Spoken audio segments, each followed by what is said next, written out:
ان الحمد للہ نحمده ونستعینه ونستغفره ونعوذ باللہ من شرور انفسنا ومن سیئات اعمالنا من يهده اللہ فلا مضل له ومن يضلل فلا هادی له واشهد ان لا الہ الا اللہ وحدہ لا شریک له واشهد ان محمدا عبدہ ورسولہ اما بعد فإن خير الحديث كتاب الله وخير الهدي هدي محمد صلى الله عليه وآله وسلم وشر الأمور محدثاتها وكل محدثة بدعة وكل بدعة ضلالة وكل ضلالة في النار.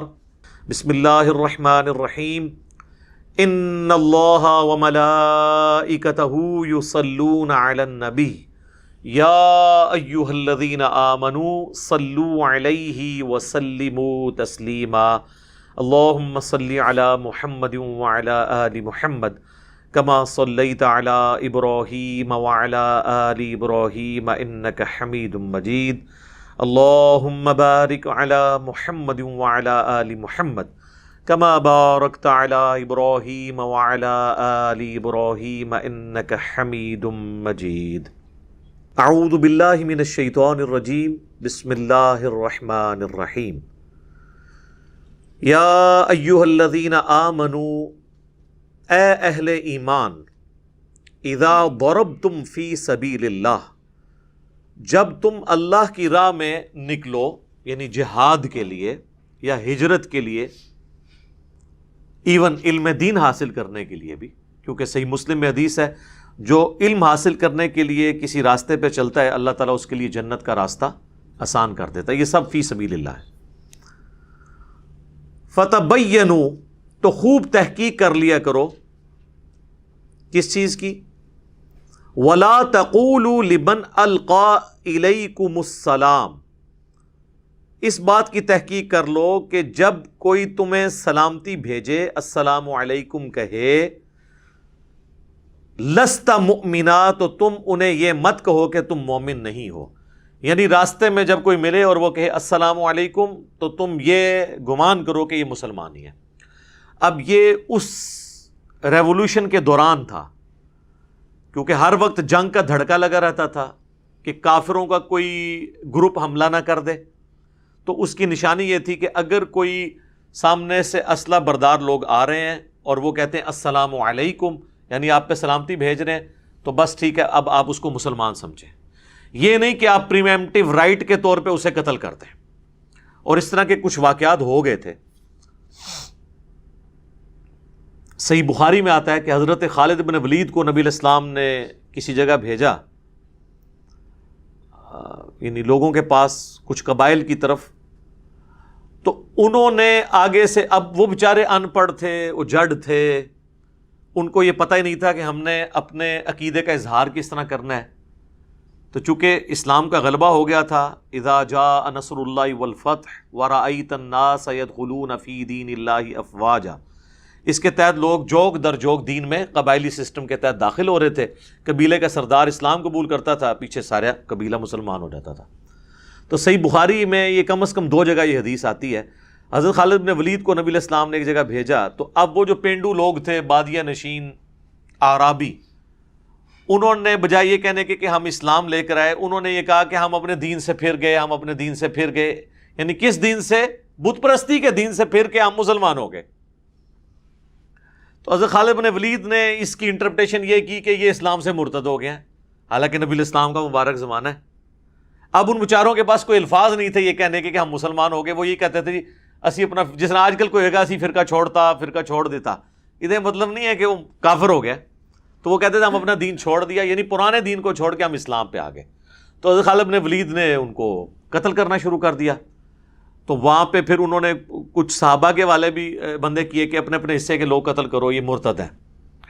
تو وہاں پہ پھر حضرت عبداللہ ابن عمر، باقی صحابہ نے کہا کہ یہ تو کوئی طریقہ نہیں ہے، ہم نبی علیہ السلام سے پہلے اس کی اجازت لیں گے. نبی علیہ السلام کے پاس پہنچے تو انہوں نے کہا یا رسول اللہ، ہم نے تو اپنے اس پرانے دین سے پھرنے کا اناؤنسمنٹ کی تھی، ہمیں نہیں پتا کہ ہم نے کس طریقے سے اس چیز کا اظہار کرنا ہے.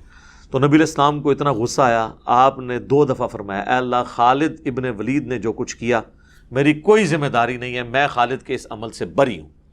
یعنی اس کا جو وبال ہے یا اس غلطی کا جو خمیازہ ہے وہ اس نے خود اٹھانا ہے. نبی علیہ السلام نے قتل ناحق کے اگینسٹ اپنے آپ کو اعلان برات کر دیا. پچھلی کلاس میں بھی میں نے قتل ناحق کے اوپر گفتگو کی، الگ سے ویڈیو بھی 32 منٹ کی ہم نے کلپ پورا اپلوڈ کیا ہے، اس میں نے کئی ایک احادیث بتائی تھی.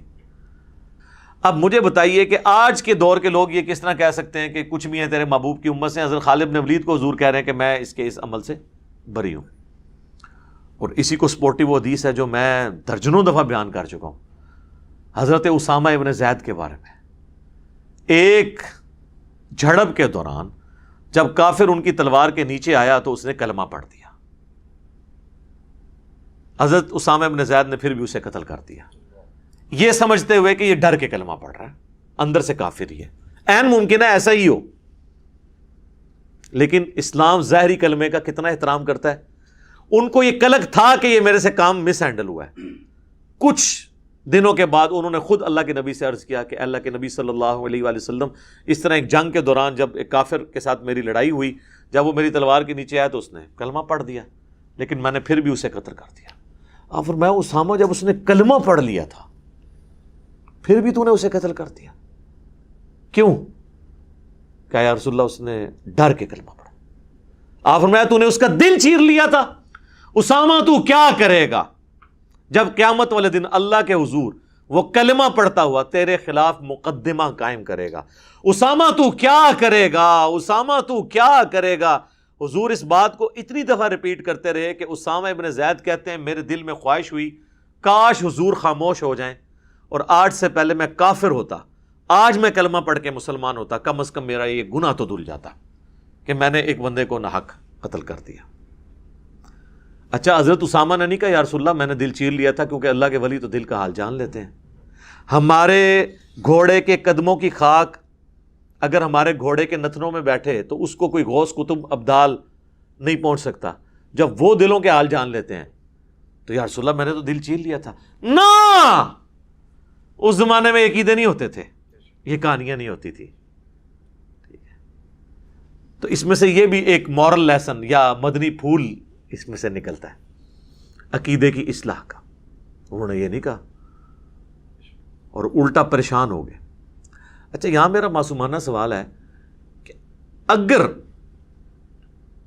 ایک شخص میدان جنگ میں ایک صحابی کو قتل کرنے کے لیے آیا ہے اور جب وہ تلوار کے نیچے آیا عین ممکن ہے کہ وہ ڈر کے ہی کلمہ پڑھ رہا ہو اور نبی علیہ السلام کہہ رہے ہیں کہ اس کے کلمے کا بھی احترام ہے اور اسامہ تو اللہ کے حضور پکڑا گیا تو میں نے تو تیرے کوئی کام نہیں آنا.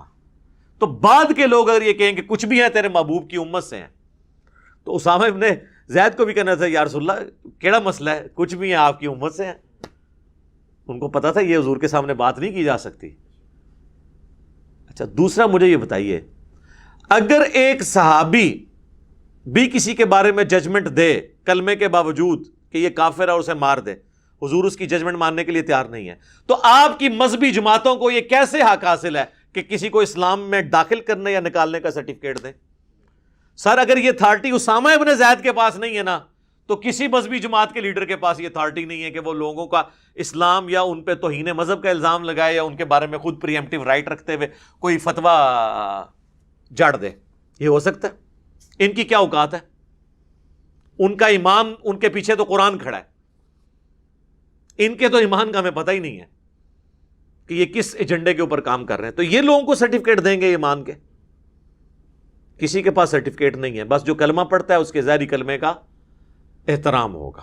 باقی اگر وہ منافق ہے یا کوئی اور ایشو ہے وہ اللہ اور بندے کا معاملہ ہے، قیامت والے دن پولیس رات کے اوپر وہ الگ ہو جائے گا. لیکن دنیا میں آپ نے ظاہری کلمے کا احترام کرنا ہوگا، اور اگر آپ نہیں کر رہے ہیں تو اس کا مطلب ہے کہ آپ کا مرتبہ صحابہ سے زیادہ ہے، نعوذ باللہ. اگر اسامہ ابن زید کو حضور کہہ رہے ہیں میری کوئی ذمہ داری نہیں ہے، اللہ کے حضور اگر اس نے مقدمہ قائم کیا تو سر آپ کی ذمہ داری بھی، آپ کا بھی جو ذمہ ہے رسول اللہ کے حصے سے اٹھ چکا ہے، کیونکہ آپ علیہ السلام پھر آپ کو بھی نہیں اٹھائیں گے. انہوں نے نہیں کہا یا رسول اللہ آپ دعا کریں میرے لیے، خیر ہے میں پریشانی ہوگی، کاش میں آج سے پہلے کافر ہوتا تو کلمہ پڑھ کے آج مسلمان ہوتا اور میرا یہ گناہ دھل جاتا. سر یہ حدیثیں وہ ہیں جو بخاری مسلم میں صدیوں سے لکھی تھیں، لیکن وہ بخاری مسلم میں ہی لکھی رہ گئیں، باہر نہیں نکلیں۔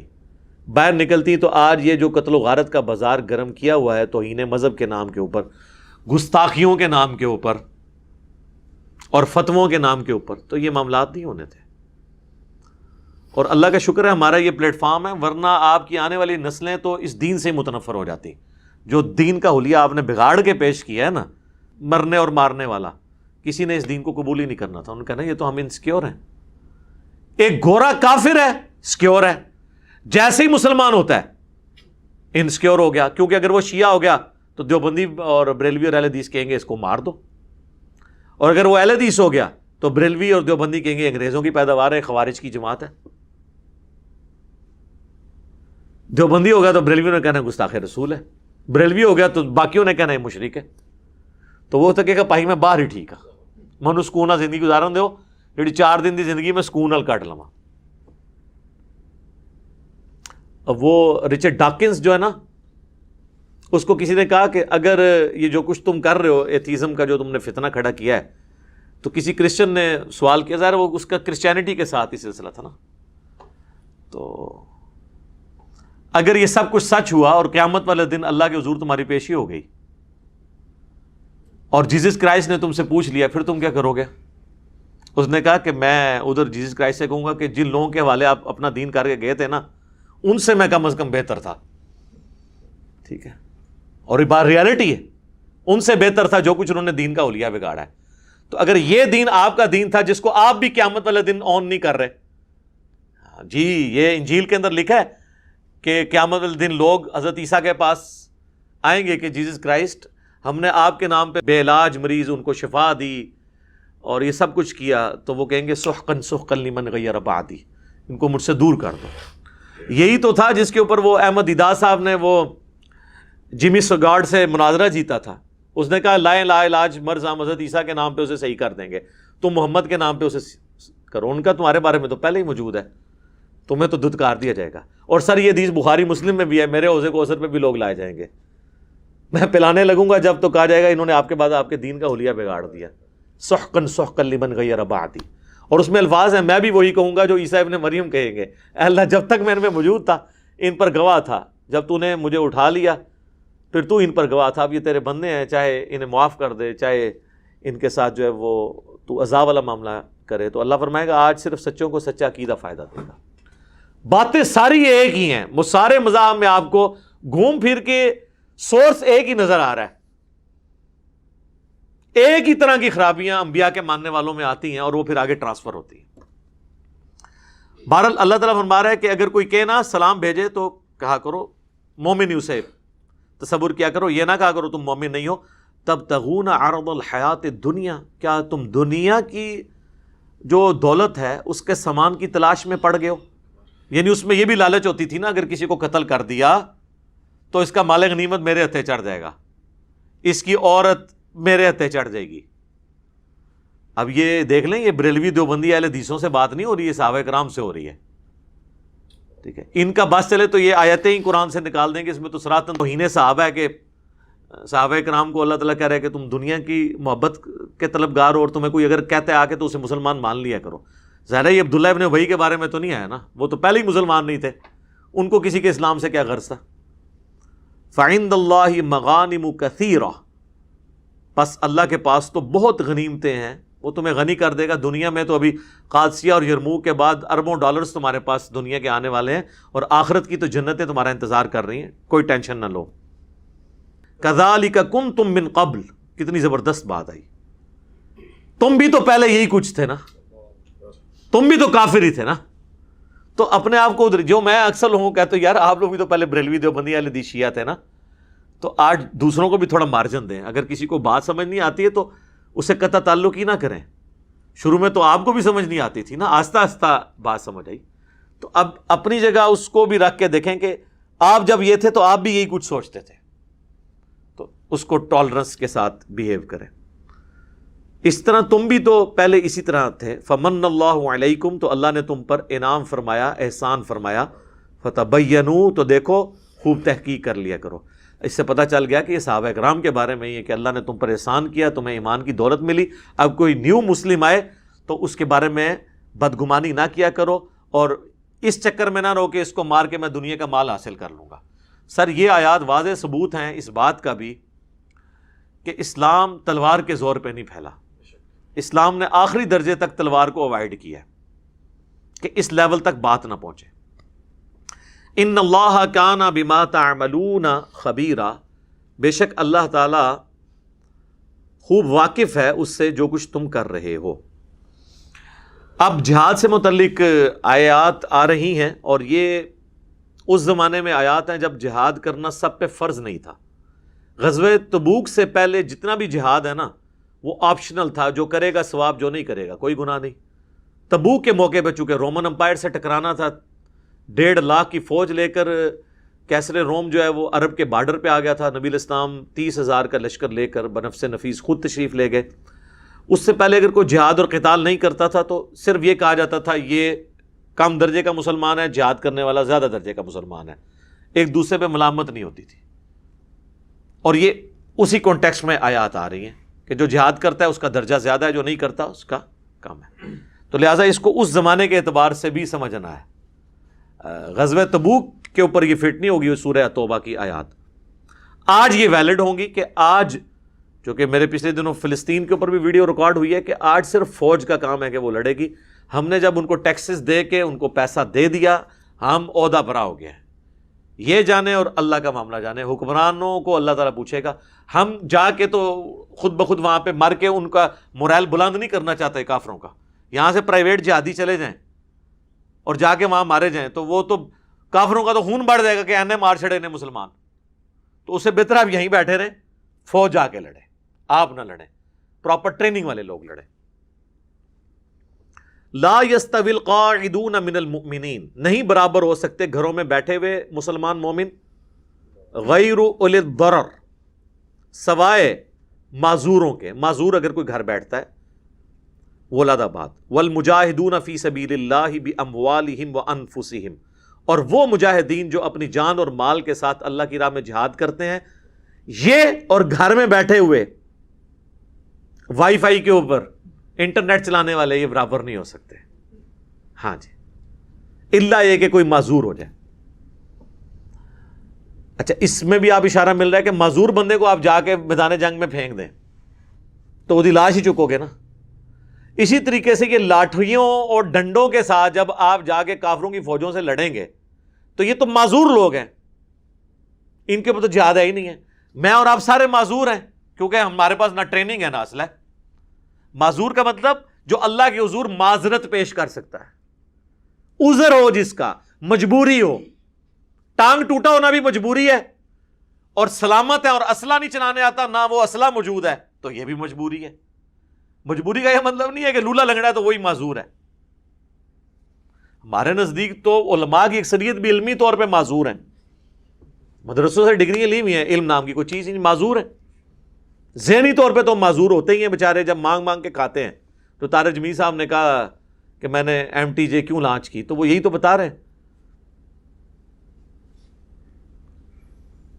فضل اللہ المجاہدین باموالہم وانفسہم علی القاعدین درجہ، اللہ تعالیٰ نے فضیلت اور بزرگی دی ہے ان مجاہدین کو جو اپنے مال اور جان کے ذریعے اللہ کی راہ میں جہاد کرتے ہیں، ان لوگوں پر جو اپنے گھروں میں بیٹھے ہوئے ہیں۔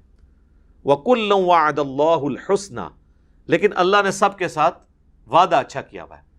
یہ نہیں ہے کہ وہ جنت میں نہیں جائیں گے، جنت میں دونوں جائیں گے، لیکن سر زمین آسمان کا فرق ہے۔ اسلام آباد میں آپ کو I-10 کے اندر ایک مکان ملے اور اس کے اگینسٹ آپ کو F8 میں کوٹھی ملے، زمین آسمان کا فرق ہے۔ جنتوں میں پھر زمین آسمان کا فرق۔ نبیوں والا کام ہوگا تو نبیوں والی جنت ملے گی، 33 نمبر پاس، ابھی تو 40 نمبر ہو گئے ہیں پاس ہونے کے بھی، تو پھر اسی قسم کی جنت ہی ملے گی۔ وَفَضَّلَ اللَّهُ الْمُجَاهِدِينَ عَلَى الْقَاعِدِينَ أَجْرًا عَظِيمًا، دیکھیں بار بار ریپیٹ ہو رہا ہے، اللہ تعالیٰ وہم نکال رہا ہے۔ دیکھیں بات شروع ہوئی، پھر بیچ میں گئی، پھر اینڈ اس پہ کر رہا ہے، اور اللہ تعالیٰ نے بہت فضیلت دی ہے ان مجاہدین کو، اور ان کے لیے بہت بڑا اجر ہے ان لوگوں کے مقابلے پر جو گھر بیٹھ کے پبجی کھیلتے ہیں۔ کیوں جی؟ جو دین کا کام کرتے ہیں ان پہ بہت فضیلت ہے. درجات من، وہ اللہ کی طرف سے درجات ہیں، وہ مغفرۃ و رحمہ، اور مغفرت اور بخشش اور رحمت ہے. وکان اللہ غفور الرحیم، اور اللہ تعالیٰ تو بخشنے والا مہربان ہے. ان الذین توفاہم الملائکہ، وہ لوگ کہ جب فرشتے ان کی روحوں کو قبض کرتے ہیں اس حال میں کہ ظالمی انفسہم، وہ اپنی جانوں پر ظلم کرنے والے ہوتے ہیں. ظلم کیا؟ اللہ کی حدیں توڑی ہیں، اللہ کے حکم انہوں نے پورے نہیں کیے. یہاں اسپیسیفکلی ان لوگوں کے بارے میں بات ہے کہ جو سورہ نساء میں آیا تھا کہ ہجرت فرض ہے. نبی علیہ السلام کو مین پاور چاہیے، تم جہاں جہاں پہ بھی ہو سب لوگ ہجرت کر کے مدینے میں آ جاؤ تاکہ یہاں سے ایک دعوت لانچ کی جائے. مین پاور کے بغیر تو نہیں ہو سکتا. نبی علیہ السلام نے پھوکے مار کے تو نہیں کافروں کو غائب کرنا تھا. آپ کو تو صحابہ کرام چاہیے تھے اپنی سپورٹ کے لیے. تو کہا گیا سب لوگ ہجرت کریں، اور جو ہجرت نہیں کریں گے وہ منافق ڈکلیئر کیے جائیں گے. اور ایسے لوگوں کی حالانکہ کلمہ گو ہے، جب موت کا وقت آئے گا تو فرشتے جو ہے نا ان سے موت کے وقت پوچھیں گے قالوا فیما کنتم، بھئی کیڑے چغلے چ لگے رہے ہو، کس چکر میں تھے تم؟ اللہ کے نبی کی پکار پہ تم ہجرت کر کے مدینے کیوں نہیں گئے؟ ادھر ہی بیٹھ کے تم مصلے کے اوپر اور تسبیحیں پھیرتے رہے. اللہ کے نبی کی کو تمہاری ضرورت تھی اور تم اپنی نمازیں سیدھی کرتے رہے. وہ بھی یہی سمجھتے ہوں گے کہ ہم بہت نیکوکار ہیں. قالوا کنا مستضعفین فی الارض، تو وہ موت کے وقت فرشتوں کو جواب دیں گے کہ ہم زمین میں بڑے بے بس تھے، کمزور لوگ ہیں، ابھی بچوں والے ہیں، اتنا مال نہیں تھا، کدھر جاتے، کیسے جاتے؟ قالوا الم تکن ارض اللہ واسعہ، تو وہ فرشتے کہیں گے کہ کیا تم نہیں جانتے کہ اللہ کی زمین اتنی وسیع ہے؟ فتہاجروا فیہا، تم وہاں ہجرت کیوں نہیں کر گئے؟ اگر یہاں پہ اسلام پہ چلنا مشکل تھا تو تم وہاں چلے جاتے، اس علاقے کو چھوڑ دیتے اللہ کے لیے. فَأُولَئِكَ مَأْوَاهُمْ جَهَنَّمْ، ایسے لوگ ہیں یہ کہ جن کا ٹھکانہ ہوگا جہنم. وَسَاءَتْ مَصِيرًا، اور کیا ہی برا ٹھکانہ ہے پلٹنے کا. اللہم لا تجعلنا منہم، اللہم اجرنا من النار، آمین. الا المستضعفین من الرجال، ہاں واقعی ایسے مرد جو کمزور ہوں، معذور ہیں، ان کے پاس اتنا زیادہ راہ نہیں ہے کہ وہ سفر کر سکیں، ان کا معاملہ الگ ہے. والنساء والولدان، اور عورتیں اور بچے. عورتیں اور بچے چونکہ مرد پہ ڈیپینڈنٹ ہیں، اگر مرد نے غلط کام کیا تو وہ بھگتے گا، اس کی عورت اور بچے ذمہ دار نہیں ہوں گے کیونکہ وہ ڈیپینڈنٹ ہیں. لا یستطیعون حیلۃ ولا یہتدون سبیلا، ایسے لوگ کہ جو کوئی تدبیر نہیں رکھتے تھے، ان کے پاس اتنا مال و متاع یا ریسورسز نہیں تھے. جس نے غزوہ تبوک کے موقع پر سورہ توبہ میں آئے گا نا، کتنے اصحاب آئے کہ یا رسول اللہ آپ ہمارے لیے سواری کا بندوبست کر لیں. تو حضور نے کہا میرے پاس تو سواری نہیں ہے، تو وہ روتے ہوئے وہاں سے واپس پلٹے. اللہ نے کہا ان کا عذر قبول ہے، انہوں نے اپنا پیش کر دیا اللہ کے لیے. اب چونکہ ریسورسز نہیں تھے، یہ معاملہ الگ ہے. تو ایسے لوگوں کو چھوٹ ہے. لیکن یہ چکر بازیاں دنیا میں کوئی کر سکتا ہے، میں مجبور ہوں، اللہ کو پتا ہوگا کتنا مجبور ہے. دنیا کو آپ دھوکہ دے سکتے ہیں کہ جی میری یہ مجبوری تھی، اس وجہ سے میں یہ نہیں کر سکا، اور اگر مجھے پہلے پتہ چل جاتا تو میں یہ کر لیتا. اور کئی لوگ درس میں نہیں آ سکتے، وہ کہتے ہیں اوہ اچھا ہوں ٹائم چینج ہو گیا ہے، آج ہی ہوں اگلی بار آ جاؤ، پھر جو تھی چاند چڑھانا ہے چڑھا لو آ کے. انج نہیں ہوتا. تو اللہ تعالیٰ فرما رہا ہے کہ ان کا معاملہ بالکل الگ ہے کہ جن کے پاس کوئی تدبیر، کوئی راستہ نہیں تھا. فَأُولَئِكَ عَسَى اللَّهُ أَن يَعْفُوَ عَنْهُمْ، تو ان قریب اللہ تعالیٰ ان کے ساتھ امید ہے کہ درگزر فرمائے گا. ادھر بھی دیکھیں اللہ کا غصہ کس لیول کا ہے. اللہ نے یہ نہیں فرمایا کہ میں نے ان کو معاف کیا ہوا ہے، کہا کہ ان قریب ان کی پرسش کر کے چھوڑ دوں گا. پوچھیں گا ضرور کہ ہاں جی نعرے تے بڑے سن کے غلامی رسول میں موت بھی قبول ہے، تو موت قبول کر لینا نا، پیدل ٹر پیندا. ابو ذر غفاری نہیں پیدل چلا تبوک کے لیے سر، ہے جی اونٹ نہیں چلا تو خود چل پڑے ہیں. ٹھیک ہے، تو تھوڑی جی سرزنش تے ہوئے گی، اینڈ تے چلے ہو سکتا ہے چھوڑ دوں. وَكَانَ اللَّهُ عَفُوًّا غَفُورًا، اور اللہ تعالیٰ درگزر فرمانے والا، ڈھیل دینے والا، بخشنے والا ہے. وَمَن يُهَاجِرْ فِي سَبِيلِ اللَّهِ، اور جو کوئی ہجرت کرے گا اللہ کی راہ میں، يَجِدْ فِي الْأَرْضِ مُرَاغَمًا كَثِيرًا وَسَعَةً، تو وہ زمین میں بہت پناہ کی جگہ پائے گا. اللہ تعالیٰ اس کے لیے بہت پناہ کی جگہ، کشادہ روزی اس کے لیے جو ہے وہ میسر کر دے گا. لٹے پٹے آئے تھے مہاجرین، عبد الرحمن بن عوف بھی سب کچھ چھوڑ کے آئے تھے نا، دودھ دہی کا کاروبار شروع کیا، امیر ترین آدمی بن گئے، اللہ نے ان کو کمپنسیٹ کیا. ایسا نہیں ہے کہ لوگ کمپنسیٹ نہیں ہوئے. وَمَن يَخْرُجْ مِن بَيْتِهِ مُهَاجِرًا، اور جو کوئی اپنے گھر سے نکلے مہاجر کی حیثیت سے، إِلَى اللَّهِ وَرَسُولِهِ، اللہ اور اس کے رسول کی طرف، ثُمَّ يُدْرِكْهُ الْمَوْتُ، اور راستے میں اس کو اگر موت آ گئی، فَقَدْ وَقَعَ أَجْرُهُ عَلَى اللَّهِ، اللہ کے حضور اس کا اجر پکا ہو گیا. چاہے وہ رسول اللہ کے قدموں تک نہیں بھی پہنچ سکا، اللہ اس کو مہاجر لکھ لے گا، اللہ اس کو اجر بھی دے دے گا. اس دوران مر گیا تو شہادت کا درجہ بھی ہے، کیونکہ اللہ کی راہ میں مرا ہے. وہ تو صحیح مسلم میں حدیث ہے، اگر کسی کے دل میں شہادت کی تمنا ہے، اس کو اپنے بستر پہ بھی موت آئی وہ شہید لکھا جائے گا. وَكَانَ اللَّهُ غَفُورًا رَحِيمًا، اور اللہ تعالیٰ بخشنے والا اور رحم فرمانے والا ہے. اب یہ دیکھیں، مہاجر اللہ اور اس کے رسول کی طرف مہاجر، پوائنٹ ٹو بی نوٹڈ، اللہ اور اس کے رسول کی طرف مہاجر. بخاری اور مسلم دونوں میں حدیث ہے. بخاری کی پہلی حدیث یہی ہے، مسلم میں بھی ہے، مشکات کی بھی پہلی حدیث یہی ہے. انما الاعمال بالنیات، اعمال کا دار و مدار نیتوں پر ہے. پھر نبی علیہ السلام نے فرمایا، جو کوئی اللہ اور اس کے رسول کے لیے ہجرت کرے گا، اس کی ہجرت اللہ اور اس کے رسول کے لیے لکھی جائے گی. اور جس شخص نے کسی عورت سے نکاح کی خواہش میں یا اپنے کاروبار کے لیے ہجرت کی، اس کی ہجرت اس کے لیے لکھی جائے گی. تو اللہ کی رضا جب تک شامل نہیں ہوگی نا، تو آپ کو نیک کام کا بھی اجر نہیں ملنا، اور ریاکاری کے لیے ہوا تو الٹا وہ وبال بن جائے گا. اب میرے بھائیوں، سورۃ النساء کی آیت نمبر 101 آ رہی ہے، انشاءاللہ بقیہ گفتگو اسی آیت کے کانٹیکسٹ میں ہوگی. یہ بڑی اہم ترین آیت ہے. اس کے کانٹیکسٹ میں انشاءاللہ میں نماز قصر، مسافر کی نماز، مسافت کتنی ہو تو اس پہ قصر نماز والا معاملہ ہوگا، یہ ساری ڈیٹیلز جو ہے نا کوشش کروں گا باقی کے وقت میں تیزی سے کور کروں انشاءاللہ تعالی. پہلے اس آیت مبارکہ کو کور کر لیتے ہیں. وَإِذَا ضَرَبْتُمْ فِي الْأَرْضِ، اور جب تم زمین میں سفر کرو، فَلَيْسَ عَلَيْكُمْ جُنَاحٌ، تو تم پر کوئی حرج نہیں ہے، کوئی گرفت نہیں ہے، کوئی حرج نہیں ہے، أَن تَقْصُرُوا مِنَ الصَّلَاةِ، کہ تم نماز میں قصر کر لیا کرو، یعنی نماز مختصر کر لیا کرو. وہ ڈیٹیلز جو ہیں وہ قرآن میں نہیں آئی ہیں، وہ سنت میں ہیں، یعنی صحیح الاسناد احادیث میں. اس سے یہ بات پتہ چلی کہ قرآن کی پریکٹیکل اپلیکیشن ایک مسلمان کے اوپر اس وقت ہوگی جب وہ سنت کو بھی مانے گا، ورنہ وہ قرآن کا بھی منکر ہوگا. اسی لیے آیا نا سورۃ النساء کی آیت نمبر 80 میں، مَن یُطِعِ الرَّسُولَ فَقَدْ أَطَاعَ اللَّهَ، جو رسول اللہ کی اطاعت کرتا ہے تو وہ اللہ کی اطاعت کرتا ہے. اللہ کی اطاعت اب کرنی ہے، نماز قصر کرو، یہ تو یہاں تو نہ نماز کی پوری رکھتے ہیں بھی موجود نہیں، قصر کہاں سے کرنی ہے، طریقہ بھی کوئی نہیں. وہ سنت کی طرف، سنت کو ماننا قرآن کو ماننا ہے. اور کسی چیز کا سنت میں ہونا قرآن کا عیب نہیں ہے، کیونکہ قرآن ہی نے سنت کی طرف ہماری رہنمائی کی ہے. قرآن کا ٹاپک عقیدہ ہے، سنت اعمال کو ڈیٹیل سے بیان کرتی ہے. لہذا قرآن کا یہ عیب نہیں ہے کہ اس میں نماز کا طریقہ نہیں ہے، وہاں نماز کی فرضیت آئی اور چند ایک احکامات، باقی سنت کی طرف قرآن نے ہماری رہنمائی کی.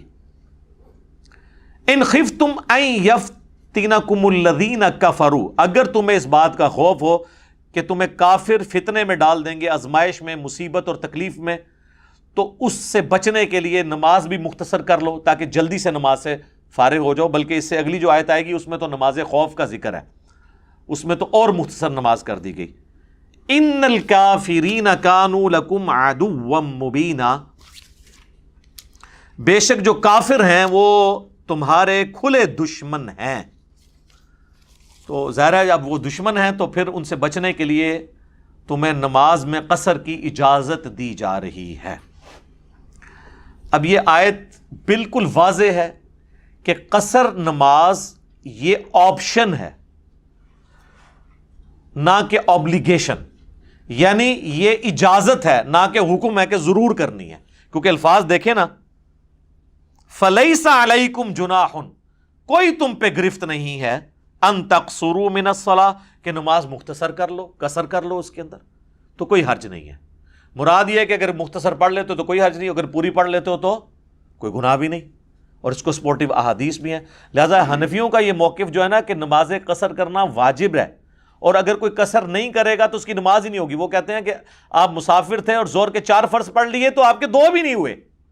چلو تھوڑا رحم کھاتے کہتے 2 ہو گئے، 2 نفل لکھے جائیں گے، تو تب بھی ہم ان کو کوئی تھوڑا بینیفٹ آف ڈاؤٹ دیتے ہیں. انہوں نے اتنی بڑی کہانی بنائی کہ وہ 4 کے 4 ہی ضائع. سر قرآن پڑھیں، کوئی حرج نہیں. یہ انداز ہی بتا رہا ہے کہ یہ آبلیگیشنل نہیں ہے، آپشنل ہے. اچھا، اس میں ایک ابہام ہے، وہ یہ ہے کہ ساتھ ایک شرط لگائی، ان خفتم ان یفتنکم الذین کفروا، اگر تمہیں یہ خطرہ ہونا کہ کافر تمہیں فتنے میں ڈال دیں گے، آزمائش میں ڈال دیں گے، یعنی حالت امن نہ ہو تو پھر قصر کرنے کی اجازت ہے. مراد کیا ہوا کہ اگر حالت امن ہے تو پھر یہ اجازت کوئی نہیں ہے. یہ مطلب نکلتا ہے نا اس میں سے. لیکن سنت اس کی ایکسپلینیشن کرتی ہے، وہ یہ کرتی ہے، یہ والا مطلب اب لینے کے لیے اس لیے تیار نہیں ہے کہ سنت میں اس کی ایکسپلینیشن آ گئی. صحیح مسلم میں حدیث ہے، ایک شخص نے سیدنا عمر سے پوچھا، یہ قرآن میں تو آیا ہے کہ جب تم حالت امن کا تمہیں یعنی خطرہ ہو، اگر کہ امن کی حالت نہیں ہے اور دشمنوں سے خوف ہے، پھر تم قصر کرو. تو اب تو ہم کثرت میں ہیں، حالت امن ہے، حالت خوف ختم ہو چکی ہے، تو لہٰذا اب قصر بھی نماز کی سہولت ہم سے ختم ہو چکی. تو سیدنا عمر نے کہا کہ سیم یہی سوال میں نے بھی رسول اللہ سے کیا تھا صلی اللہ علیہ وآلہ وسلم. تو آپ نے فرمایا تھا، عمر یہ اللہ کی طرف سے صدقہ اور تحفہ ہے، اسے قبول کرو عام حالت کے لیے بھی. یعنی یہ اللہ تعالیٰ نے عام حالت کی، لہذا سنت نے اس کا دائرہ کار اور وسیع کر دیا کہ اسپیسیفکلی خوف میں تو ہے یہ، لیکن حالت امن میں بھی اللہ نے یہ تمہارے لیے آسانی ہے کہ تم اس کو اویل کر سکتے ہو. اور اس حد تک کہ صحیح بخاری میں امام بخاری نے چیپٹر کی ہیڈنگ میں لیا ہے، قربان جاؤں، اور مولا علی کے نام کے ساتھ لکھا ہے علی ابن ابی طالب علیہ السلام اس میں. اور امام بخاری ہیڈنگ میں لے کے آئے کہ علی ابن ابی طالب علیہ السلام. یعنی امام بخاری کو کوئی ایران سے فنڈنگ نہیں آتی تھی سر، ہاں یہ بے فکر ہیں. وہ جب خلیفہ تھے تو وہ جب سفر سے واپس آتے تو کوفے کے گھر وہ دیکھ رہے ہوتے تھے، لیکن کوفہ سٹی میں ابھی داخل نہیں ہوتے تھے، تو باہر ہی وہ نماز قصر کر کے پھر ساتھیوں کے ساتھ داخل ہوتے تھے. تو لوگ پوچھتے تھے کہ حضرت اب تو ہم گھر پہنچ گئے، تو وہ کہتے تھے نہیں، اللہ کی فیسلٹی سے فائدہ اٹھاؤ.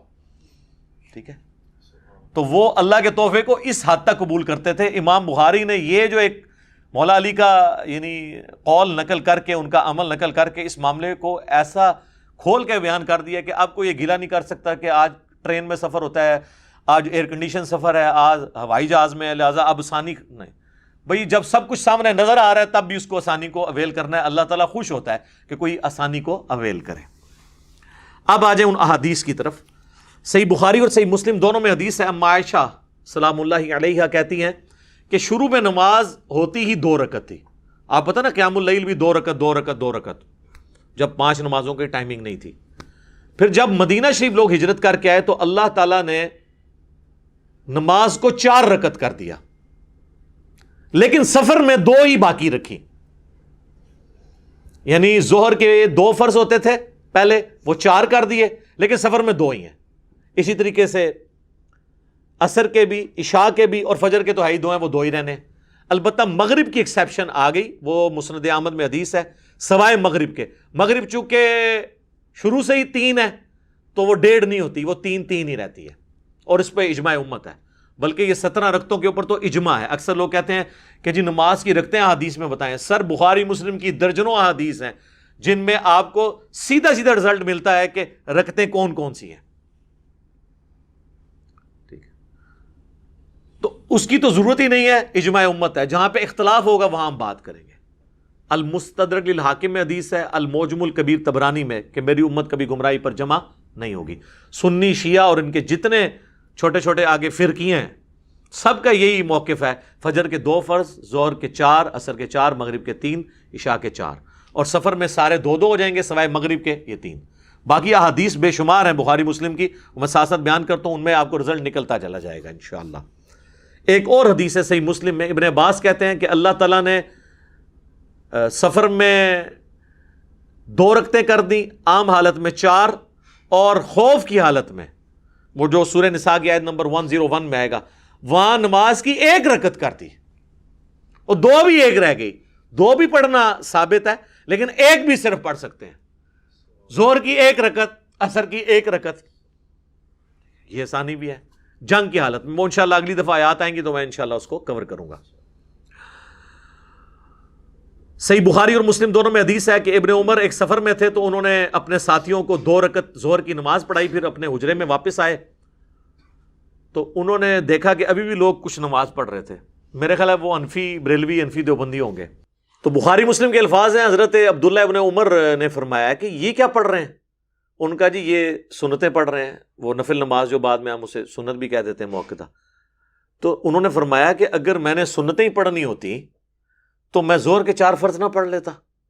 پھر انہوں نے کہا کہ میں نے نبی صلی اللہ علیہ وآلہ وسلم، حضرت ابوبکر، حضرت عمر، حضرت عثمان رضی اللہ عنہم اجمعین، تینوں کے ساتھ پوری زندگی سفر کی ہے، وہ 2 رکعتوں سے زیادہ نہیں پڑھا کرتے تھے۔ اندازہ کریں، یعنی یہ اس میں الفاظ ہیں کہ میں نے تینوں کے ساتھ سفر کیے، وہ 2 رکعتوں سے زیادہ نہیں پڑھا کرتے تھے۔ تو یہ بالکل واضح ہو گیا کہ یہ جو ان لوگوں کا خود ساختہ ایک مسئلہ ہے۔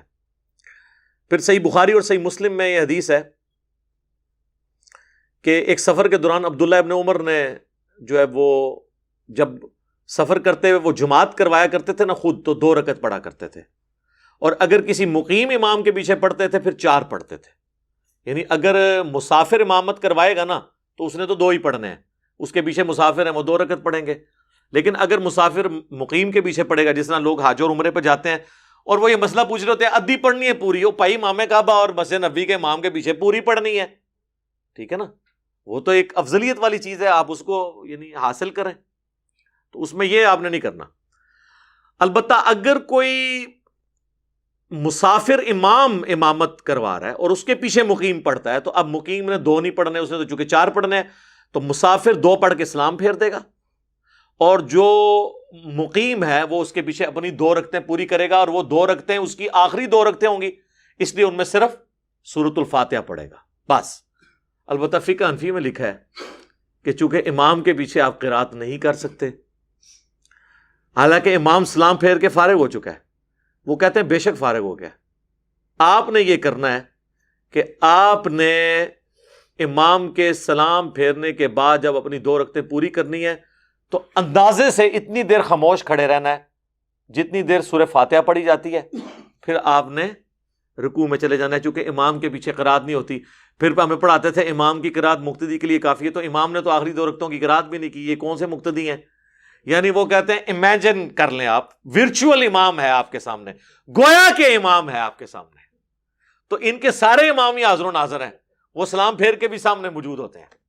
جب ہم یہ باتیں کرتے ہیں، کہتے ہیں ہمارے بزرگوں کا مذاق اڑاتا ہے، بھائی بات یہ ہے لوگوں کو تو اپنے اولاد کے کرتوت بھگتنے پڑتے ہیں نا، آپ کے بزرگ وہ ہیں کہ جن کے کرتوت آپ روحانی اولادوں کو بھگتنے پڑ رہے ہیں، اس میں ہمارا کیا قصور ہے میرے بھائی؟ سانو نہ پیٹو، اپنے بزرگوں نو پیٹو، ٹھیک ہے جی۔ اچھا، سنن نسائی میں ایک حدیث ہے، حضرت سیدہ عائشہ سلام اللہ علیہا کہتی ہیں کہ سفر کے دوران میں نے روزہ رکھا اور نماز 4 رکعت پڑھی، تو نبی صلی اللہ علیہ وآلہ وسلم نے 2 رکعت پڑھی اور روزہ چھوڑ دیا۔ بعد میں جب میں نے اللہ کے نبی سے ذکر کیا تو نبی صلی اللہ علیہ وآلہ وسلم نے فرمایا احسنتی یا عائشہ، اے عائشہ تم نے اچھا کام کیا اور مجھ پر بھی کوئی الزام نہیں ہے۔ یہ حدیث اس بات کا ثبوت ہے کہ اگر سفر میں کوئی روزہ رکھ لے یا نماز پوری پڑھ لے تو یہ جائز ہے، بلکہ بخاری مسلم میں حدیث ہے حضرت عائشہ سفر میں پڑھتی ہی 4 رکعت تھی، اور وہ کہتی تھی کہ میں زیادہ یعنی وہ اس طرف جا رہی ہوں، اگر فیسلٹی نہیں بھی اویل کر رہی تو اس چیز کو کوئی برا نہیں مانا گیا۔ حتیٰ کہ سنن دارقطنی میں یہ حدیث ہے اور مشکات کے اندر بھی موجود ہے کہ نبی صلی اللہ علیہ وآلہ وسلم سفر میں بعض اوقات 2 فرض بھی پڑھ لیتے تھے، بعض اوقات 4 بھی پڑھ لیتے تھے، دونوں طریقے سے ثابت ہے، لیکن عمومی عمل آپ کا 2 فرض ہے جو عبداللہ ابن عمر نے نقل کیا۔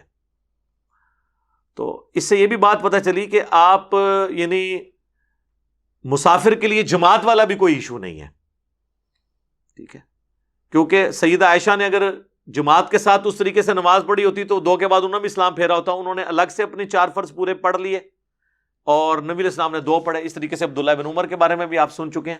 تو جماعت ایشو نہیں ہے سفر کے دوران، اگر کوئی جماعت چھوڑنا بھی چاہتا ہے تو چھوڑ سکتا ہے، لیکن افضل یہ ہے کہ جماعت کے ساتھ وہ پڑھے۔ اور بخاری مسلم میں وہ حدیث جو عبداللہ بن عمر کی ہے اس میں ہے کہ اگر عبداللہ ابن عمر سفر میں اکیلے نماز پڑھتے تو 2 رکعت پڑھتے، تو اس سے ثابت ہوا کہ بغیر جماعت کے بھی وہ نماز 2 رکعت پڑھ لیا کرتے تھے، اور اگر امام کے پیچھے پڑھتے تو پھر وہ 4 رکعت پڑھتے اگر وہ مقیم امام۔ لہٰذا جو لوگ حج اور عمرے پہ جائیں، اگر ان کی مسجد نبوی یا روضہ شریف پہ مکہ شریف کے اندر جماعت کے ساتھ نماز رہ جائے، جب وہ اکیلے اپنی پڑھیں گے تو 2 پڑھیں گے، اور اب وہ جماعت کروا لیں، وہاں تو جماعت کرنے پہ کوئی پابندی نہیں ہے، آپ جماعتیں کروا سکتے ہیں، تو اگر مسافر کروا رہے ہیں تو 2 پڑھیں، اگر وہاں کا کوئی مقیم کروائے تو پھر اس کے پیچھے آپ 4 پوری کر لیں۔ بعض اوقات لوگ یہ بھی کرتے ہیں، وہ کہتے ہیں جی اگر امام مقیم ہے تو ہم 2 رکعت پڑھ کے بیٹھ جائیں گے اور ہم اپنا سلام پھیر دیں۔ اس طرح نہیں آپ کر سکتے، امام سے ہٹ نہیں سکتے۔ اہل تشیع کے ہاں اس طرح ہو جاتا ہے، وہ کہتے ہیں کہ بھئی آپ 2 کے بعد سلام پھیریں اور اگلی 2 میں آپ عصر کی نیت کر لیں۔ یہاں پہ بھی ہے اس سے ملتا جلتا فقہ حنبلی میں مسئلہ کہ وہ کہتے ہیں ٹھیک ہے 2 پڑھ کے آپ بیٹھے رہیں اور امام کو 4 پڑھنے کا انتظار کریں، اور جب امام چوتھی کے تشہد میں پہنچے تو آپ سکون کریں، اس کو 2 پڑھنے دیں اپنی فالتو، جو آپ کی نظر میں تو وہ فالتو ہیں کیونکہ وہ تو مقیم ہے، تو چوتھی میں پھر آپ اس کے ساتھ ہی تشہد پڑھ کے تو سلام، پھر اینڈ رزلٹ یہی ہے، صرف 2 رکعتوں کا آپ کو فائدہ ہوا، لیکن سلام امام سے پہلے وہاں بھی نہیں آپ پھیر سکتے۔ یہ میں نے آپ کو ضمناً ایک مسئلہ بھی اس حوالے سے بتا دیا۔ بخاری و مسلم میں ایک اور حدیث ہے کہ نبی علیہ السلام جب سفر میں ہوتے تو سواری سے اتر کر فرض نماز ادا کرتے تھے، اور تہجد اور نوافل اور وطر سواری پر ادا کرتے، اور اس چیز کا بھی اہتمام نہ کرتے کہ سواری قبلہ رخ جاری ہے یا قبلہ رخ سے ہٹ کے، یعنی استقبال قبلہ صرف فرض نماز کی ریکوائرمنٹ ہے، نفلی نمازوں کی نہیں ہے۔ آپ اس چیز کی پرواہ نہ کرتے، اور اس میں الفاظ ہے سواری میں بیٹھ کے جب آپ نفل یا وطر ادا کرتے تو رکوع اور سجدہ سر کے اشاروں سے کرتے، اور ابو داؤد میں الفاظ ہے کہ نبی علیہ السلام جب سر کے اشارے سے یہ رکوع اور سجدہ کرتے تو سر کے لیے تھوڑا، یعنی رکوع کے لیے تھوڑا سر جھکاتے اور سجدے کے لیے تھوڑا زیادہ۔ یہ نہیں ہے کہ آپ نے سامنے پھٹے پہ کوئی سجدہ کرتے تھے جس طرح یہ کرسیاں بنی ہوئی ہیں، کرسی پہ بھی اگر کسی نے نماز پڑھنی ہے نا اشارے سے تو وہ رکوع کے لیے اتنا جھکے گا اور سجدے کے لیے اتنا، یہ نہیں ہے وہ ایسے کر کے وہاں میں وہ بنے ہوتے ہیں جناب، وہ اسپائڈر مین بنے ہوتے ہیں یا سپر مین، وہ نہیں، یہ غلط ہے۔ آپ نے اشارے سے نماز پڑھنی ہے، یہ رکوع ہے یہ سجدہ ہے، بس تھوڑا سا فرق کرنا ہے، یہ اللہ نے آسانی دی ہے۔ قیام بھی تو نہیں نا اب آپ نے کیا کرسی پہ بیٹھے ہوئے یا سواری پہ بیٹھے ہوئے، تو اب آپ کھڑے ہو جائیں گے اس طرح کر کے، تو یہ بھی تو نہیں کر رہے نا، تو باقی چیزوں کو بھی آپ اس طریقے سے مینج کریں۔ تو اس سے یہ بات پتہ چلی کہ فرض نماز کے لیے آپ کو سواری سے اترنا ہوگا۔ ٹرین بھی جب کسی جنکشن پہ کھڑی ہو تو آپ وہاں نماز پڑھیں، اپنی گاڑی ہے تو کسی پیٹرول پمپ پہ روک کے پڑھیں، پبلک ٹرانسپورٹ ہے تو اس کا ٹائم اس طرح مینج کریں کہ آپ کو یہ نہ کرنا پڑے۔ رہ گیا ہوائی جہاز، تو ہوائی جہاز کا تو مسئلہ اور بحری جہاز کا مسئلہ ڈیفرنٹ ہے، چونکہ اسے روکنا ممکن نہیں ہے۔ بحری جہاز اگر آپ سمندر میں روک بھی لیں وہ ایک جگہ پہ پھر بھی نہیں رہتا، اور نیچے اتر کے آپ مسلح پانی پہ ڈال کے نماز بھی نہیں پڑھ سکتے، وہ تو بزرگ ہی پڑھ سکتے ہیں، وہ بھی کہانیاں۔ تو وہ بحری جہاز والوں کے لیے مسئلہ ڈیفرنٹ ہے، وہ اس میں صرف استقبال قبلہ کریں گے، نماز پڑھیں، کوئی ایشو نہیں ہے۔ ٹرین بھی عموماً سیدھی چلتی ہے، اگر نہ رک رہی ہو تو ٹرین میں نماز پڑھ لیں۔ ویسے تو ہم نے جو نمازیں جمع کرنے کا آپ کو بتایا اس کے تحت تو 6-7 گھنٹے میں تو کوئی نہ کوئی آپ کا اسٹیشن آ ہی جائے گا، ایسا تو نماز آپ ٹرین کے اندر ہی بے شک پڑھ لیں جب رکی بھی ہو، یا نیچے اتر کے آپ اسٹیشن پہ پڑھ لیں۔ ویسے تو ایران کے اندر تو باقاعدہ نماز کی ٹائمنگ میں وہ ٹرینیں رکتی ہیں، اور باقاعدہ عورتوں اور مردوں کی نمازوں کی جگہ الگ بنی ہوئی ہے۔ آپ دیکھیں کتنی ایک ڈاکومنٹریز اپلوڈ ہوئی ہیں، انسان حیران رہ جاتا ہے۔ تو کاش ہمارے ملک میں بھی یہ سارا سلسلہ ہوتا تو یہ آسانیاں ہو جاتی۔ صحیح بخاری اور صحیح مسلم میں ایک اور حدیث ہے کہ نبی علیہ السلام فتح مکہ اور غزوہ تبوک کے موقع پر آپ جب سفر میں تھے، آپ نے ظہر اور عصر کی نماز کو جمع کر کے پڑھا اور مغرب اور عشاء کی نماز کو جمع کر کے پڑھا۔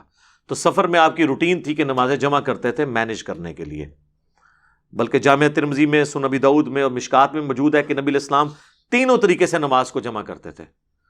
آپ اگر ظہر کا وقت داخل ہونے کے بعد سفر شروع کرتے تو ترمذی کے الفاظ ہیں آپ علیہ السلام ظہر اور عصر کٹھی پڑھتے اور پھر سفر پہ نکل جاتے، اور اگر ظہر کا وقت داخل ہونے سے پہلے آپ سفر شروع کرتے پھر آپ عصر تک کا انتظار کرتے تاکہ سفر زیادہ طے ہو جائے، اور عصر کے ٹائم میں جا کے ظہر عصر پڑھتے، اسے کہتے ہیں جمع تاخیر. جمع تقدیم یہ ہے کہ زور کے ساتھ اثر، جمع تاخیر یہ ہے کہ اثر کے وقت میں پہلے زور اثر، اور درمیان میں جمع سوری. وہ تو حنفی بھی مانتے ہیں کہ زور آخری وقت میں اور اثر اول وقت میں.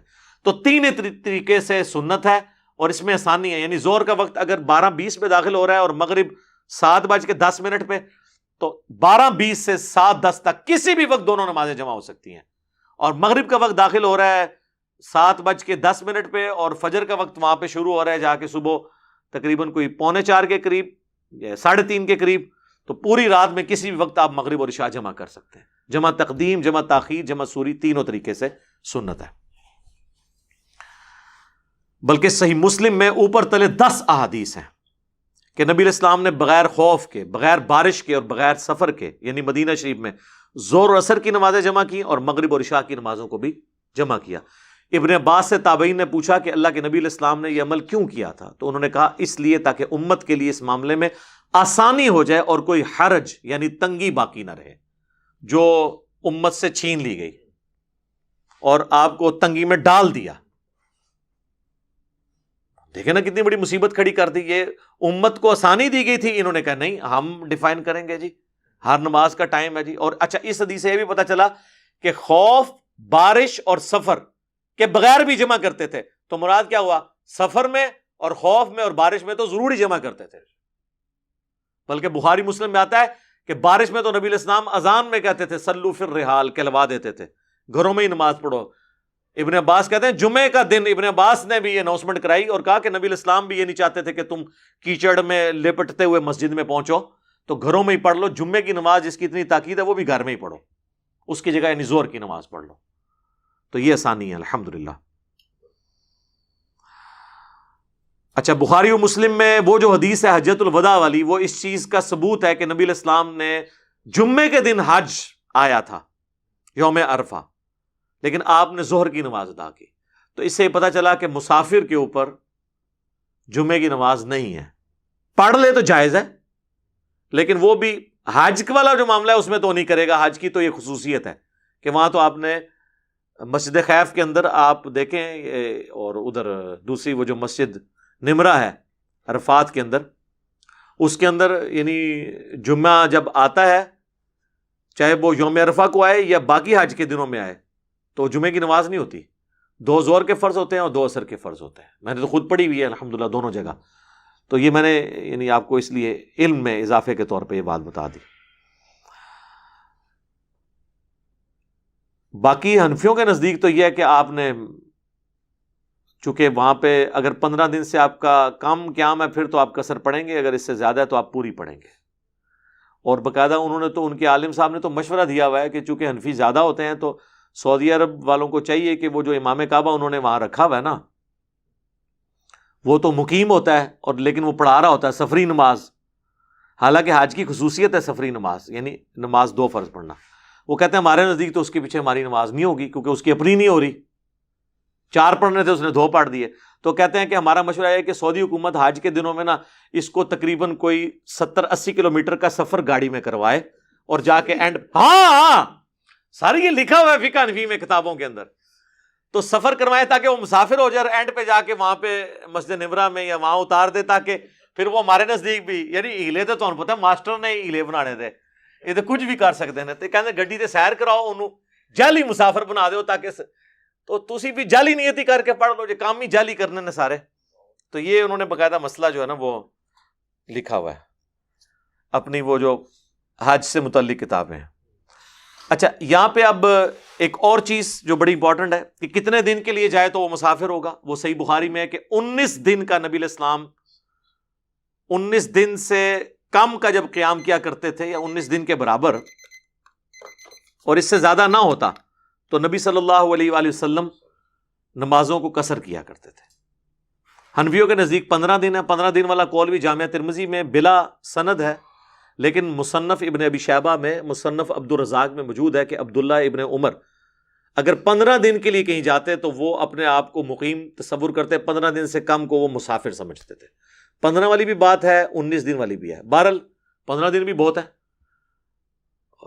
جو لوگ ہر ویکینڈ پہ گھر واپس آتے ہیں، ایون 2 ویکینڈ کے بعد بھی ہیں، تب بھی وہ سب کے نزدیک مسافر ہیں. اور اس میں جو ڈرائیور ہیں جو روزانہ واپس آ جاتے ہیں, دوسرے شہروں میں جاتے ہیں, وہ روزانہ نماز قصر بھی کریں, نماز جمع بھی کریں, آسانی ہے. اس طرح باہر کے ملکوں میں جو سب ویز کے اندر لوگ اتنی ٹریولنگ کر کے جاتے ہیں, وہ نمازوں کو جمع بھی کریں اور قصر پڑھیں. وہ اس کی یعنی کتنا وہ فاصلہ ہونا چاہیے وہ میں اینڈ کے اندر یعنی ڈسکس کرتا ہوں. ابھی تو میں اس کو ڈسکس کروں کتنے دن کے لیے, تو وہ تو ایک دن کے لیے گئے ہوتے ہیں, واپس آ جاتے ہیں. اس طریقے سے ایک بندہ کراچی سے چلا اور اس نے پشاور جانا ہے, راستے میں 10 مہمانوں کے گھر اگر وہ 10 دن بھی رکتا جائے, ہر جگہ ہی وہ قصر نماز پڑھتا چلا جائے گا, کیونکہ الٹیمیٹلی تو اس نے وہاں جانا ہے, تو وہ مسافر ہے. تو ڈرائیور ہو, اسٹوڈنٹ ہو, ہاسٹل میں رہ رہا ہے اور ہر ہفتے یا 2 ہفتے بعد واپس آ جاتا ہے, تو یہ نہیں ہے کہ اب وہ مقیم ہو گیا وہاں پہ. بے شک وہ 5 سال کے لیے گیا ہے, لیکن ہے تو غریب الوطن ہے نا, اس لیے تو گھر واپس آتا ہے. ہاں, جس دفعہ وہ 15 دن یا 19 دن سے زیادہ رکتا ہے, اس دفعہ وہ پوری نماز پڑھ لے. عام دنوں میں وہ مسافر بھی, ہاسٹل کے اندر جو اسٹوڈنٹس ہیں وہ قصر نماز ہی پڑھیں گے. یہ ساری وہ چیزیں جو لوگ پوچھتے ہیں, پریکٹیکلی ہم بھی اس سے گزرے تو ان کے لیے آسانی ہے. باقی اگر کیٹاسٹرافک کنڈیشن ہو تو پھر آپ بے شک 6 مہینے تک پڑھیں. سن کبرا البیہقی میں آتا ہے, عبداللہ ابن عمر کہتے ہیں کہ ہم آذربائیجان کی جنگ کے لیے, رشیا کی جنگ کے لیے حضرت عثمان کے دور میں جب گئے تو ہم نے 6 مہینے تک قصر نماز پڑھی ایک جگہ, کیونکہ برف باری شروع ہو گئی تھی. تو آج کل کرتے 6 مہینے گزر گئے. ان کی نیت تو وہاں رکنے کی نہیں تھی نا, آج برف باری رکے تو ہم چل پڑیں گے. تو اس طرح اگر کسی کی پوری زندگی بھی گزر جاتی ہے, اس کی نیت نہیں تھی رکنے کی, بھائی کل صورتحال, یا کوئی بندہ یہاں سے گیا ہے کسی مریض کے پاس تیمارداری کے لیے ہاسپٹل کے اندر, اور یہاں سے اس کی نیت تھی کہ 2 دن بعد جان چھوٹ جائے گی, ڈاکٹر کہتے ہیں نہیں جی 2 دن اور لگ جائیں گے. اس طرح 2 دن 1 دن کرتے 1 سال بھی وہ وہاں پہ رہے, وہ حالت خوف میں بھی ہے, حالت سفر میں بھی ہے, وہ قصر نماز پڑھتا رہے, تو اس کے اوپر کوئی گرفت نہیں ہے. یہ حدیث ثبوت ہے اس بات کے, الحمدللہ. اب آ جائیں وہ مسافت کتنی ہو, تو صحیح مسلم میں ہے 3 فراسخ یا 3 فرسخ کہہ لیں آپ, جمع فراسخ, جو 9 میل بنتا ہے. عربک 9 میل, یہ میل کا لفظ عربی میں ہے. یہ مائل جو آیا نا, یہ عربی سے انگلش میں آیا ہے. بیسیکلی یہ عربی کا لفظ ہے, اور وہ آلموسٹ آپ بہت کھلے دل سے بھی لگائیں نا تو تقریباً 2 کلومیٹر بن جاتا ہے 1 میل. ویسے تو 2 سے کم ہی بنتا ہے, 1.7 کے قریب بنتا ہے, لیکن بہت موٹا بھی لگا دیں تو 9 میل کا مطلب ہے 18 کلومیٹر, یا راؤنڈ آف کر لیں 20 کلومیٹر کا جب سفر ہے شہر سے باہر, پھر مسافر ہوں گے. اب کراچی میں تو آپ 40 کلومیٹر بھی سفر کریں شہر کے اندر ہے, مسافر نہیں ہوں گے. شہر سے باہر نکلنا شرط ہے, شہر کے اندر بندہ مسافر نہیں ہوتا, چاہے 2 گھنٹے گھومتا رہے. ٹھیک ہو گیا. صحیح بخاری میں 48 میل کا بھی ذکر موجود ہے جو کیلکولیشن کے بعد آتا ہے, اور وہ عربک میل ہے. وہ تقریباً 72 کلومیٹر کیلکولیٹ کرتے ہیں دیوبندی, اور بریلوی اس کو کیلکولیٹ کرتے ہیں 92 کلومیٹر, اگر وہ عربک میل کے اعتبار سے دیکھا جائے. تو اس کے لیے ان کے پاس کوئی دلیل نہیں ہے اس حوالے سے کہ وہ 48 میل کا جو قول ہے, تو ظاہر ہے کہ اگر صحیح مسلم میں آیا کہ 9 میل کے اوپر آپ کر سکتے ہیں تو 48 میل میں بھی کر سکتے ہیں. یعنی جہلم سے اگر کوئی شخص لاہور جا رہا ہے تو مسافر ہے, کراچی جا رہا ہے تو مسافر ہے, تو ملتان بھی مسافر ہی ہوگا, کیونکہ کراچی سے تو پہلے ہی آتا ہے نا وہ, اور لاہور کے بعد آتا ہے, تو وہ اس کے اندر ہی شامل ہے. اس میں کوئی ایشو نہیں ہے. لہذا اس کے بارے میں کوئی واضح چیز نہیں ہے. شہر سے باہر نکلیں اور آپ اپنے آپ کو مسافر سمجھ رہے ہیں تو مسافر ہیں. اور اس میں آپ سے یہ بھی نہیں سوال ہوگا کہ آپ ایئر کنڈیشن گاڑی میں سفر کر رہے ہیں یا آپ نے جو ہے وہ ہوائی جہاز میں سفر کیا ہے, آرام دہ ہے. یہ فیسلٹی ہمیشہ کے لیے, ایون روزہ چھوڑنے کی جو فیسلٹی ہے کہ بعد میں آپ اس کی گنتی پوری کر لیں, وہ مسافر کے لیے آج بھی اس طریقے سے ویلڈ ہے.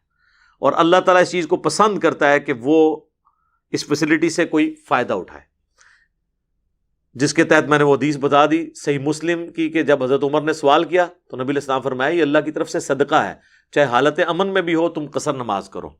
اور صحیح بخاری میں جو تعلیقاً امام بخاری مولا علی کا قول لے کے ہیں, اور ساتھ لکھا ہے علی ابن ابی طالب علیہ السلام کا یہ عمل تھا کہ کوفے کے گھر نظر آ رہے ہوتے تھے تو وہ کوفے میں داخل نہیں ہوتے تھے, پہلے نماز قصر کرتے تھے اور اللہ کی فیسلٹی سے فائدہ اٹھاتے تھے. یہ ہمیں اسلام نے درس دیا ہے کہ آپ نے اس فیسلٹی کو اویل کرنا ہے. اسی طریقے سے بعض لوگ یہ بھی پوچھتے ہیں کہ جی یہ بتائیں کہ ہم مسافر تھے سفر میں ہماری زور اور اثر قضا ہو گئی، اب گھر پہنچے ہیں تو ہم قصر والی نماز پڑھیں گے یا پوری؟ بھئی گھر پہنچے ہیں تو اب آپ پوری پڑھیں. ویسے تو حنفی کہتے ہیں کہ قصر چونکہ قضا ہوئی تھی تو قصر پڑھیں، اس لیے کہ انہوں نے پہلا رزلٹ غلط نکالا ہے نا قصر کے واجب ہونے کا. جب گھر آ گئے اب آپ حالت امن میں ہیں تو دن کی بھی زور اثر جو چھوٹی ہے نا، پہلے تو اس پہ توبہ کریں اور اس کے 4 فرض پڑھیں، اور چھوٹنی تو چاہیے نہیں. جب اتنا سپین ہے کہ زور کا وقت داخل ہونے سے لے کے مغرب تک آپ پڑھ سکتے ہیں، زور اثر کو جمع کر سکتے ہیں، اور سفر میں تو سنت ہے، اور مغرب کا وقت داخل ہونے سے لے کے فجر کا وقت داخل ہونے تک پورا آپ پڑھ سکتے ہیں. یہ جو بعض لوگ کہتے ہیں عشاء کا وقت آدھی رات تک رہتا ہے تو وہ افضل وقت ہے، اس پہ میری ویڈیو ریکارڈ ہے، وہ صحیح مسلم کی حدیث افضل وقت کے لیے ہے. باقی حضرت ابو ہریرہ سے موجود ہے رضی اللہ تعالیٰ عنہ، شرح معانی الاثار جسے طحاوی شریف کہتے ہیں، کہ وہ کہتے تھے کہ جس شخص نے فجر کا وقت داخل ہونے سے پہلے عشاء کی نماز پڑھ لی تو اس نے کوئی اس میں دیری نہیں کی ہے. تو حضرت ابو ہریرہ ہی ان حدیثوں کے راوی ہیں جس میں نماز کی ٹائمنگ آئی ہے، تو لہٰذا آدھی رات تک جو عشاء کا وقت رہتا ہے جو صحیح مسلم میں ہے وہ افضل وقت ہے. ٹھیک ہے، بلکہ افضل وقت تو ہے کہ آپ رات کو لیٹ سے نماز پڑھیں، لیکن ہم تو عموماً جلدی پڑھتے ہیں، تو افضلیت غیر افضلیت کا مسئلہ ہے. باقی فجر کا وقت داخل ہونے تک آپ تو اتنے بڑے سپین میں آپ کو ٹائم مل جائے گا نماز پڑھنے کا. یہ نماز تو قضا ہو ہی نہیں سکتی، یہ تو بالکل لیم ایکسکیوز ہے. لوگ کہتے ہیں نہیں ہم نوکری کرتے ہیں جی وہاں ٹائم ہی نہیں ملتا نماز کا، تو گھر آ کے اکٹھی نمازیں پڑھ لیں. تو میں ان سے پوچھتا ہوں کہ ٹائلٹ جانے کا بھی ٹائم نہیں دیتے آپ کو؟ کہتے ہیں اتنا دیتے ہیں. تو میں نے کہا یار 2 فرض پڑھنے میں کتنا ٹائم لگتا ہے؟ زور اثر کے 2 فرض پڑھنے میں کتنا ٹائم لگتا ہے؟ وضو آپ کا ہو تو وہیں پہ آپ پڑھ لیں تھوڑی دیر کے لیے وقفہ کر کے. ٹھیک ہے، تو وہ اب تو خیر یہ بڑی آسانی اس معاملے میں ہو گئی ہے، وہ ٹالرنس ہے نماز کے لیے. یورپ امریکہ میں آپ کو ٹائم دے دیتے ہیں، آپ اس چیز کو اویل کریں، اور یہ بہانے بنانا چھوڑ دیں کہ جی ہم کوئی اتنے دنیا کے مصروف آدمی ہیں، تو آپ پھر چھوڑ دیں. اور کئی لوگ اتنے بولے ہوتے ہیں وہ کہتے ہیں نہیں فجر کی نماز کو بھی زور کے ساتھ جمع کر لیں. نہیں سر، زور اور اثر جمع ہوگی، مغرب اور عشاء جمع ہوگی، جسے ظہرین اور مغربین بھی کہا جاتا ہے. ایک ملکین بھی ہے، وہ بھی چلیں as a last resort, prime minister ہوں، آرمی چیف ہیں، وہ پڑھ سکتے ہیں کہ وہ مغرب کا وقت داخل ہونے سے آدھا گھنٹہ پہلے زور اثر جمع کر لیں، اور جیسے ہی مغرب کا وقت داخل ہو مغرب عشاء جمع کریں، یعنی 30-40 منٹ کے سپین میں اپنی 4 نمازیں وہ پوری کر لیں. تو وہ مستقل بھی روٹین بنا لیں، تو ان کی روٹین ایسی ہے، ان کی جو مصروفیات ہیں اس کے اندر ان کے لیے کوئی اجازت والی گنجائش ہو سکتی ہے. باقی عام آدمی کے لیے تو یہ نہیں ہے کہ وہ اپنی روٹین بنا لیں. افضل یہی ہے کہ 4 نمازیں اپنے الگ الگ وقت میں پڑھیں. فجر تو ویسے ہی علیحدہ ہوتی ہے، لیکن اگر کوئی مجبوری کی وجہ سے اس کو روٹین بناتا ہے عام حالت میں بھی تو وہ ثابت ہے، وہ آپ پڑھیں، نماز پڑھیں صحیح. اور اس میں بھی خالی فرض پڑھ لیں تو کافی ہے. اور مسافر ہیں، نوکری پیشہ ہیں، آپ روزانہ شہر سے باہر 20 کلومیٹر جاتے ہیں سب وے کے ذریعے، چاہے وہ آپ 5 منٹ میں پہنچتے ہیں چاہے 1 گھنٹے میں پہنچتے ہیں، اگر آپ نے وہ سفر طے کر لیا ہے آپ وہاں نمازیں جمع کریں، اور گھر آ کے مغربی عشاء جمع کر لیں. پوری رات آپ کے پاس پڑی ہے، جس وقت مرضی جمع کریں. تو یہ دین میں وہ آسانی ہے. اور میں آپ کو بتاؤں یہ سب کانٹیننٹ میں ایشو ہے. ادروائز آپ عرب ملکوں میں سفر کریں، یہ جب لوگ حج عمرے کے لیے جاتے ہیں تو وہ تو ڈرائیور ٹرینڈ ہیں، وہ آپ کو جب زور کے وقت گاڑی مکے سے مدینے کے لیے چلتی ہے نا، یا مدینے سے مکے کے لیے، تو وہ ڈرائیور کہہ دیتا ہے کہ بھائی زور اثر جمع کرو، اب میں رات کو جا کے گاڑی روکوں گا، کیونکہ سنت یہی ہے. پھر رات کو بھی پھر جا کے وہ عشاء کے وقت میں روکتے ہیں اور کہتے ہیں اب جمع تاخیر پڑھ لو مغرب اور عشاء. وہاں کی روٹین ہے، ان کو پتا ہے کہ ادھر تو نماز جو ہے نا اتنی بڑی انہوں نے دماغ کے اوپر سوار کی ہوتی ہے، گاڑیاں رکوا رہے ہوتے ہیں، ہم خود رکواتے رہے. اور پاکستان جیسے ملک میں ایک بندہ فیملی کے ساتھ پرائیویٹ سفر کر رہا ہے ویگن کے اندر یا بس کے اندر، اور آپ گاڑی رکوائیں نماز کے لیے، تو آپ تو سب لوگوں کو تھریٹ پہ لگا رہے ہیں کہ وہ کوئی ڈاکو لوٹ لیں گے، ہم کو گاڑی چلنے دیں، تا وقت ہے کہ آپ کسی مین سٹی میں نہ پہنچ جائیں، وہاں جا کے نمازیں جمع کریں. 5 منٹ بعد گاڑی رکوانے کا کوئی تک ہی نہیں بنتا. نماز قضا ہو ہی نہیں سکتی. اتنا لمبا سفر کس نے کرنا ہے کہ 6-7 گھنٹے گاڑی ہی نہیں رکے گی. یہاں لوگ 1.5 گھنٹے کے سفر میں گاڑیاں رکوا رہے ہوتے ہیں. بھائی گھر جا کے پڑھ لینا، مغربی عشاء جمع کرنا، پوری رات پڑی ہوئی ہے. زور اثر ہے تو زور کے ساتھ ہی اثر پڑھ کے نکلو. گاڑیاں رکوا رہے ہوتے ہیں اور پھر اتنی بڑی ٹینشن میں لوگوں کو ڈالتے ہیں صرف دینی مسئلہ نہ پتہ ہونے کی وجہ سے. بارہ میرا الگ سے ایک کلپ ہے نمازوں کو جمع کرنا حرام سوالیہ نشان، وہ آپ دیکھ لیں تو انشاءاللہ آپ کو یہ معاملہ کلیئر ہو جائے گا. اللہ تعالیٰ سے دعا ہے جو حق بات میں نے کہی اللہ تعالیٰ ہمارے دلوں میں راسخ فرمائے، اگر جذبات میں میرے منہ سے کوئی غلط بات نکل گئی اللہ تعالیٰ ہمارے دلوں سے اسے دھو دے، ہمیں معاف بھی فرما دے، ہمیں کتاب و سنت کی تعلیمات پر عمل کر کے دوسرے بھائیوں تک پہنچانے کی توفیق عطا فرمائے۔ سبحانک اللہم و بحمدک، اشہد ان لا الہ الا انت، استغفرک و اتوب الیک، وما علینا الا البلاغ المبین۔ جزاکم اللہ خیرا۔